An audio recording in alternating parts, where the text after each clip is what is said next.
What's up, guys? Jeff Cavaliere, AthleanX.com. Today we're going to talk all about the barbell row. You know, the barbell row. Well, which one, you're asking? See, that's the whole point here, because we're going to talk about the truth about the barbell row, because there are a lot of different ways that people try to tell you and teach you how to do the barbell row, but I think it starts with what your goal is and then determining how ready you are for it. So I want to deliver to you sort of the no-nonsense approach to exactly how to determine where you should be starting and how you can get the most out of it for what you're trying to achieve. So let me start with what most people are now coaching in terms of the barbell row. It's from the ground instead of a rack, and it's done in sort of a Pendlay version, which is the name of the individual that came up with this version of the row. And what we're being advised to do, or what you're being advised to do, is get all the way to the point where your back is horizontal to the ground. Okay, now here's where the first problem comes in here. A lot of people don't have the ability to get in this position ever.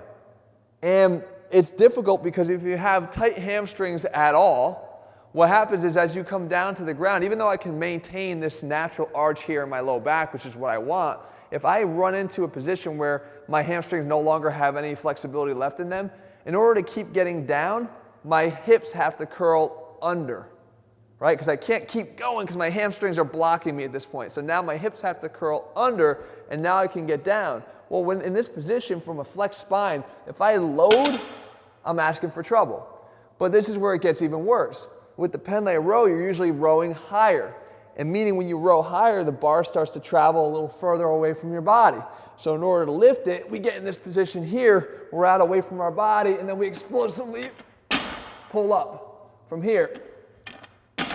Okay? Now, this distance of the bar is terrible when you consider the low back that's not in the optimal position. Because the same way that nobody would ever advise you to deadlift out here, why is it okay to do it during a row? It's not. So if I was going to try to row from in here, or deadlift here, great. That's why they have them drag it against your shins to keep that moment arm smaller. But if I pull it out here, nobody would ever tell you to deadlift from there. So are you ready to do that? Is your body ready to get all the way down into this horizontal position here to the ground? And I'm going to argue that most of us are not, and if it's not, the first place I want you to look is your hamstrings. But the second thing is, what is the main goal that you're trying to accomplish with the exercise? If you're trying to be explosive, powerful, athletic, then that's the version that you want to opt for versus the more strict version done for lat hypertrophy. But more people will tell you that they're doing it for lat hypertrophy. Me, I train athletes. We want to make sure we're covering all bases. So I'm going to show you a version that's even better than the Pendlay row to be athletic and not jeopardize your low back as much. So when we talk about the row, though, where I want you to be is not on the ground at first. You should start from the top down, meaning get inside of a rack. I'll just go over here now. Get inside of a rack. Set it up low. Okay? Pull it down. And now in this position here, it should just be about the knee or so. A little bit below the knee. It's a little bit below the knee. And I want to set up a position of my torso where I'm angled forward here, okay? Not all the way down, because again, my hamstrings can't even tolerate it for myself. I want to be right about here, okay? Angled just about this much. And then I want that bar to stay close to me. Now, as far as the width on the bar, right outside, right on the beginning parts of the knurling here on the bar, right outside the smoothness, which is basically just outside your knees, okay? If you're a little bit wider, you go just outside your knees. Now, where do I want to pull to? I want to be able to pull with a position that allows me to get my elbows behind my body maximally, right? If I pull to the waist, from here, set, pull to the waist, you can see how far my elbows get behind my body, okay? And down. So right to about here. If I get my arms and I pull this bar a little bit more towards my top row of abs, watch how much further my arms get behind my body. Here.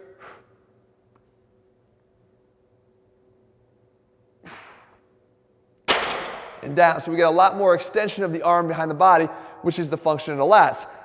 We don't want to let our arms and elbows flare because here we're losing the adduction of the lats, which is again the target that we're trying to get here is hypertrophy of the lats.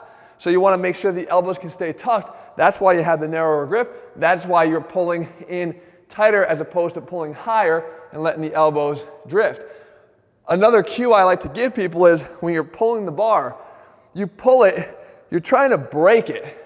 Try to break the bar in half so that when I'm pulling, I'm trying to break it and turn. Break it here and turn.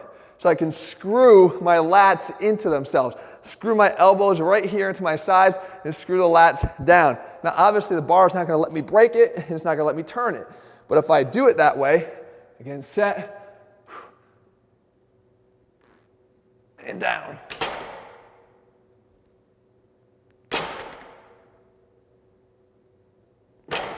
You can see, even as you watch these clips, how much more activation of the lats and the contraction, the controlled contraction of the lats I get by doing it this way that I didn't have in that explosive version of the row. And of course, with the barbell being much closer to my body and my back not having to be forced into a position it cannot get into, I've turned it into a much safer version of the exercise.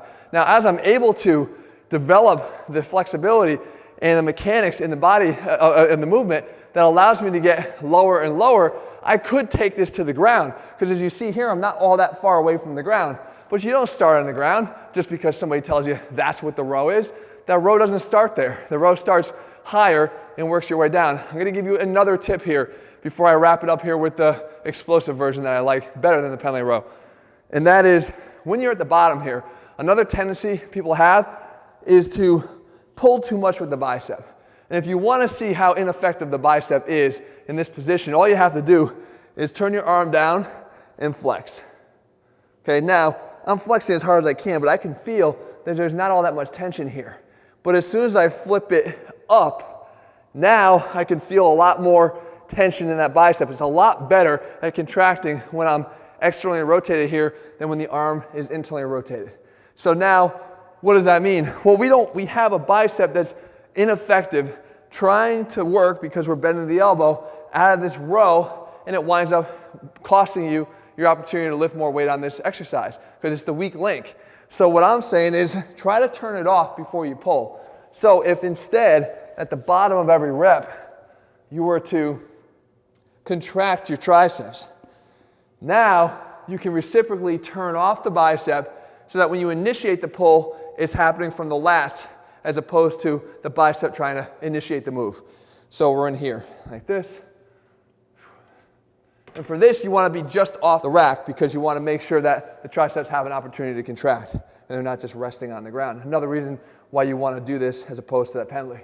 So you're right here, contract here, pull, come down, contract, pull, squeeze, down, contract, pull, contract, and pull. Okay? Finally, if we're talking about explosive, I could have used a heavier weight there, but it's all right. We have something we call a barbell dead row. See, I don't believe that you should try to turn the legs off in that penalty row like this, all the way perpendicular here. Right? We don't want to turn the legs off. What we should try to do instead is let them work to help us with the pull as we do in a deadlift. So you take the bar, you bring it closer here, you try to sit your hips down and back, which is already safer. It just took the demands off of that low back and hamstrings that we had as a problem in the beginning, and I row it to the knees, and when I get to the knees, I explosively row up, back down, and lower.